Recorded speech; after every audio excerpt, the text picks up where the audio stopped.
네, 여러분 안녕하십니까. 뉴스 빅5 시작하겠습니다. 오늘 함께 하실 세 분 먼저 소개해드리겠습니다. 하재근 사회문화평론가, 이두화 전 국회의원, 양지열 변호사 나오셨습니다. 어서 오십시오. 안녕하세요. 주말 사이에 냉장고에서 영아 시신 2구가 발견되면서 충격을 줬었는데 동거남의 여동생이 신고를 한 겁니다. 경찰 관계자의 얘기부터 들어보겠습니다. 그 집에 놀러 왔던 사이인데 좀 자세한 부분은 지금 수사하고 있기 때문에 좀 더 진행돼 봐야. 딴 곳에 만약에 버려서 사체가 발견되면 들킬까봐 그냥 본인은 냉동실에 보관하는 게 더 안전하다고 생각한 것 같습니다. 언제나 만날 때마다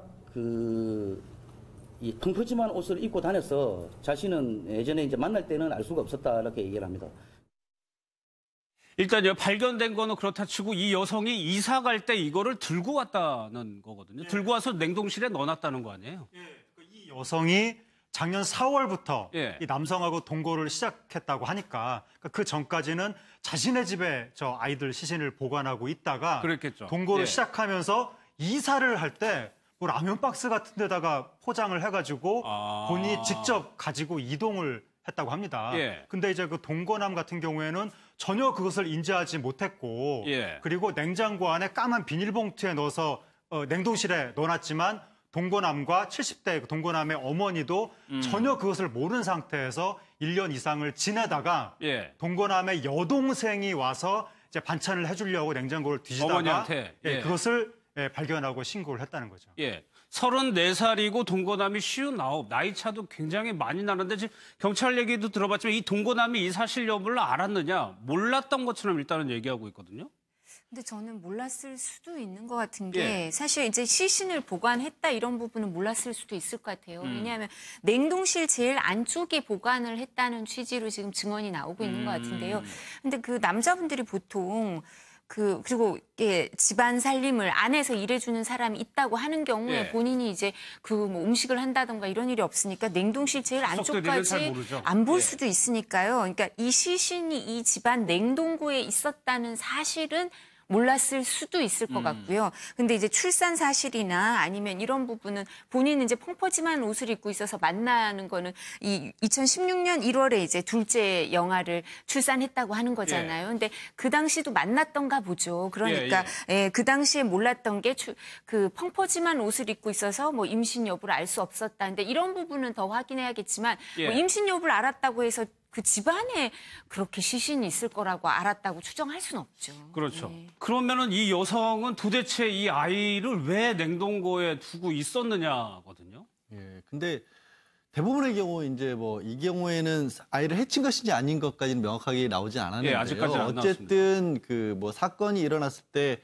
피의자들이 가장 먼저 신경 쓰는 게 이제 시신을 어떻게 하느냐 이거든요. 예. 시신을 어떻게 하느냐가 처리를 하는가 가장 큰 어떤 그 사람들의 고민인 거고, 뭐 이제 이 여성이 아이를 죽였다는 의미는 아닙니다. 다만 그런 일이 발생을 했었으니까 아이가 만약에 자연사에 있더라도 이걸 어떻게 처리할지 고민하는 게 대부분이고, 그래서 사실 굉장히 세간의 엽기적인 사건들, 뭐 시신을 훼손한다든가 어딘가 안매장한다든가 이런 일들이 그런 과정에서 벌어지는 거고, 이제 갓 태어난 아이였기 때문에 좀 아무래도 작지 않습니까? 그래서 이제 그런 어떤 생각을 많이 했던 것 같은 게, 뭐 우리가 좀 굉장히 세상을 떠들썩하게 했던 설의 프랑스 부부들 같은 경우도 비슷한 형태로 아이의 시신을 보관하지 않았습니까? 그것도 바깥에 움직이거나 바깥에 다른 데 이렇게 했을 경우 이제 들킬 염려가 많다는 것 때문에 그런 식으로 행동을 하게 되는 거죠. 예. 그래가지고 2번이나 애를 놓고 이 여성의 설명에 따르면은 방치한 후에 스스로 숨졌다는 거고, 이것도 기절 후에 깨어나 보니까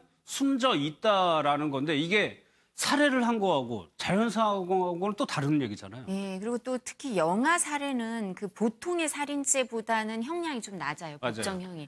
그게 왜냐하면 우리가 이게 이 역사가 역사적인 이유가 있거든요. 근데 이제 우리나라뿐만 아니라 뭐 외국에도 보면 사실 뭐 낙태 문제 갖고도 프로 초이스냐 프로 라이프냐 이런 문제가 있는 것처럼 낙태 다음 단계죠. 그러니까 이제 아이가 뱃속에서 나와서 영아 단계에도 그 산모들이 산 직후에 산 전이나 산 후에 우울증이라든가 아니면 이런 여러 가지 상황이 있을 수 있기 때문에, 그리고 연역적으로 영아에 대해서 어떤 성인과 똑같은 어떤 생명권이 있다 이렇게 인정하게 된 게 최근이어서 이 법은 옛날에 만들어졌으니까요. 영아 살해에 대해서 조금 사람들도 조금 더 이렇게 보통의 사람이 죽는 것보단 더 낮게 생각했던 게 있죠, 옛날에는. 예. 그리고 이제 산모들의 경우에도 그런 사상이 있는데 이제는 영아 살해에 대해서 점점 엄하게 처벌을 하고 있는데요. 그렇다 하더라도 영아 살해가 법정형이 낮다 하더라도 그냥 자기가 책임이 없다는 거하고 있는 거하고는 너무 다르죠. 그러니까 예. 영아 살해가 아닌 경우에는 자연사한 경우에는 시체 유기만 문제가 되겠지만 이게 살해가 있으면 살해하고 시체 유기 어느 게 더 중하냐 뭐 이런 걸 따져보고 하는데 예. 그런 문제가 있으니까 자기 죄가 더 커지니까 이렇게 얘기를 하는데요. 본인이 방치 후에 숨졌다 이렇게 얘기했잖아요. 첫 번째 아이는. 근데 그 영아가 엄마가 뭐 모유든 이렇게 뭐 그렇죠. 케어를 안 해주면 당연히 죽는 거죠. 네, 죽을 수도 있죠. 그러니까 이거는 자기가 뭐 고의가 이렇게 정말 죽일 의사가 있었던 건 아니라 하더라도 미필적 고의 내지 과실 뭐 이런 문제는 생길 수도 있는 거고요. 예. 두 번째는 그러니까 이제 기절 후 깨어나 보니 숨졌다. 그러니까 내가 별로 책임이 없다. 이런 취지 얘기를 하고 싶은 것 같아요. 두 예. 번째 악에 대해서. 근데 이런 부분은 사실관계 이 부분은 이제 진술을 계속 받아보고 또 이제 주변 정황도 좀 살펴보고 또 무엇보다도 이제 부검을 할 건가 그렇죠. 봐요. 아이들을. 예. 그래서 정말 이렇게 숨진 이유가 무엇인지 이렇게 이 부분을 좀 더 살펴보고 나서 얘기를 해야지 뭐 또 사실 자기 아이잖아요. 그래도. 근데 뭐 지금 양 변호사님 말씀하신 것처럼 엄마가 어떻게 했냐 마냐 이런 함부로 추정하긴 또 어려운 얘기 같습니다. 경찰에서는 오늘 영아 시신에 대해서 부검을 할 예정인데 왜 그랬느냐 이 여성한테 물어봤더니 자기가 애를 낳고 미혼모인 거를 밝히기 싫어서 그랬다라고 진술을 했거든요. 예. 단지 그 이유라면, 예. 그러니까 이성적인 사고가 가능한 상태에서 지금 이 아이를 내가 이렇게 낳고 이 아이를 유지할 경우에 나는 미혼모가 되고 나한테 손해가 되니까 이 아이를 없애야 나한테 이익이다라고 그렇죠. 이해득실을 그렇게 따져서 생각한 그렇게 한 것이라면 이건 죄질이 너무나 안 좋은 거고 예. 그렇게 정신이 멀쩡한 상태에서 아이의 시신을 냉장고에 넣고 바로 그 곁에 음식을 나란히 놓은 상태에서 1년 이상 그 음식을 꺼내 먹었다고 생각을 한다면 이건 너무나 끔찍한 사건인데 그러니까 거기에 대해서도 뭐 경찰은 어쨌든 모든 가능성을 열어놓고 수사를 하고 있다는 거고 근데 다만 이 여성이 그러니까 이 여성의 진술밖에 없는 상황이고 무슨 물증 이런 거 없고 남편은 동거남은 어차피 모른다고 할 것이고 그리고 또 아이를 부검해봐야 영아 부검이 구체적인 뭐 이런 사안이 어른처럼 잘 드러나지 않는다고 해서 이게 조금 사실관계가 100% 드러날 가능성이 낮아 보이는 어려운 상황이긴 한데 한 가지 또 다른 가능성이 뭐냐면 이 여성이 정신적으로 과연 100% 정상일까의 부분에 있어서 과거 이게 제2의 설해마을 사건이라고 보통 이야기하는데 설해마을 사건 때 당시 프랑스 어머니가 임신거부증이라는 증세가 있었다고 했는데 그게 아이를 임신했는데도 불구하고 심리적으로 거부한 나머지 자기 스스로 아이를 임신했다는 걸 정말로 인지를 못하고 신체적으로 그런 증상도 나타나지 않고 아이를 낳은 다음에도 자기가 낳은 존재가 아이라는 걸 자각을 잘 못하는 좀 약간 좀 특수한 상태가 있다고 하는데 이 여성도 진실은 알 수 없으나 어쨌든 정신적으로도 조금 그러한 정황이 있었는지 그런 것까지 다 좀 가능성을 열어놓고 알아봐야 될 것 같습니다. 모든 가능성을 열고 수사하고 있다니까 한번 수사 결과를 한번 지켜보겠습니다. 동거남 같은 경우에는 전혀 그것을 인지하지 못했고 그리고 냉장고 안에 까만 비닐봉투에 넣어서 냉동실에 넣어놨지만 동거남과 70대 동거남의 어머니도 전혀 그것을 모르는 상태에서 1년 이상을 지내다가 동거남의 여동생이 와서 이제 반찬을 해주려고 냉장고를 뒤지다가 어머니한테 그것을 발견하고 신고를 했다는 거죠. 34살이고 동거남이 59, 나이 차도 굉장히 많이 나는데 지금 경찰 얘기도 들어봤지만 이 동거남이 이 사실 여부를 알았느냐 몰랐던 것처럼 일단은 얘기하고 있거든요. 근데 저는 몰랐을 수도 있는 것 같은 게 사실 이제 시신을 보관했다 이런 부분은 몰랐을 수도 있을 것 같아요. 왜냐하면 냉동실 제일 안쪽에 보관을 했다는 취지로 지금 증언이 나오고 있는 것 같은데요. 근데 그 남자분들이 보통 그리고 집안 살림을 안에서 일해주는 사람이 있다고 하는 경우에 본인이 이제 뭐 음식을 한다던가 이런 일이 없으니까 냉동실 제일 안쪽까지 안 볼 수도 있으니까요. 그러니까 이 시신이 이 집안 냉동고에 있었다는 사실은 몰랐을 수도 있을 것 같고요. 근데 이제 출산 사실이나 아니면 이런 부분은 본인은 이제 펑퍼짐한 옷을 입고 있어서 만나는 거는 이 2016년 1월에 이제 둘째 영아를 출산했다고 하는 거잖아요. 근데 그 당시도 영아 사례가 법정형이 났다 하더라도 그냥 자기가 책임이 없다는 거하고 있는 거하고는 너무 다르죠. 그러니까 영아 사례가 아닌 경우에는 자연사한 경우에는 시체 유기만 문제가 되겠지만 이게 사례가 있으면 사례하고 시체 유기 어느 게 더 중하냐 뭐 이런 걸 따져보고 하는데 그런 문제가 있으니까 자기 죄가 더 커지니까 이렇게 얘기를 하는데요. 본인이 방치 후에 숨졌다 이렇게 얘기했잖아요. 첫 번째 아이는. 근데 그 영아가 엄마가 뭐 모유든 이렇게 뭐 그렇죠. 케어를 안 해주면 당연히 죽는 거죠. 네, 죽을 수도 있죠. 그러니까 이거는 자기가 뭐 고의가 이렇게 정말 죽일 의사가 있었던 건 아니라 하더라도 미필적 고의 내지 과실 뭐 이런 문제는 생길 수도 있는 거고요. 두 번째는 그러니까 이제 기저로 깨어나 보니 숨졌다. 그러니까 내가 별로 책임이 없다. 이런 취지 얘기를 하고 싶은 것 같아요. 두 번째 악에 대해서.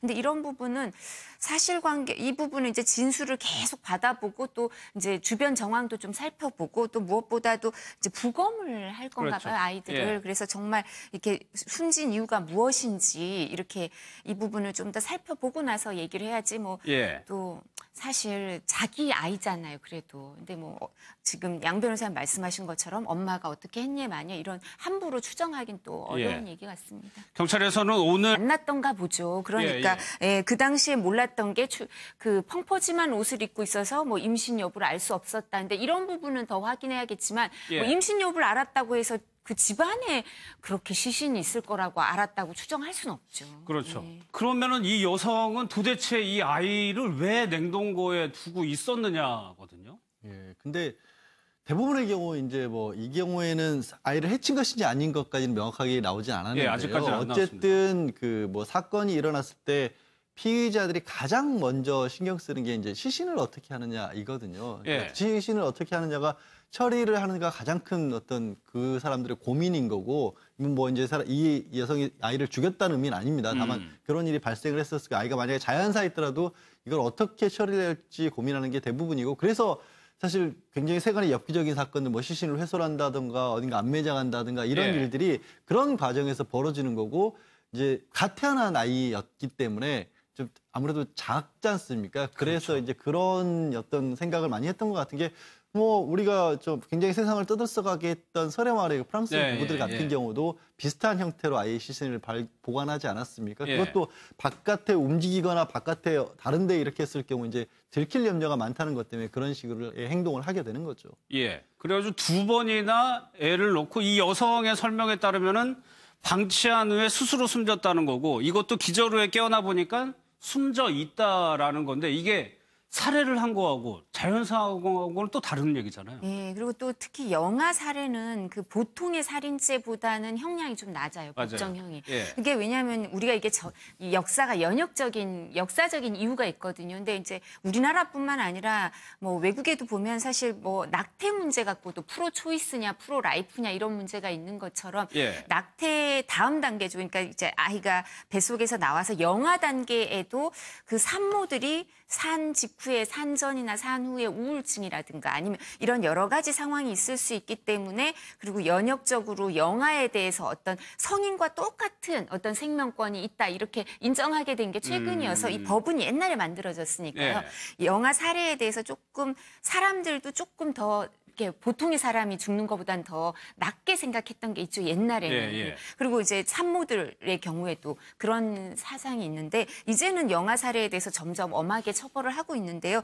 그렇다 하더라도 네, 여러분 안녕하십니까. 뉴스 빅5 시작하겠습니다. 오늘 함께 하실 세 분 먼저 소개해드리겠습니다. 하재근 사회문화평론가, 이두화 전 국회의원, 양지열 변호사 나오셨습니다. 어서 오십시오.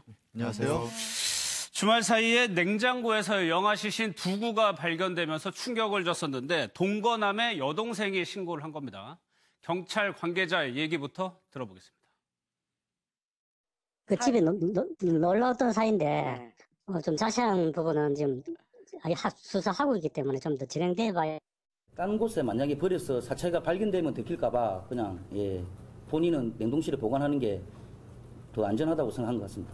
언제나 만날 때마다 이 펑퍼짐한 옷을 입고 다녀서 자신은 예전에 이제 만날 때는 알 수가 없었다 이렇게 얘기를 합니다. 일단요, 발견된 거는 그렇다 치고 이 여성이 이사 갈 때 이거를 들고 왔다는 거거든요. 들고 와서 냉동실에 넣어놨다는 거 아니에요?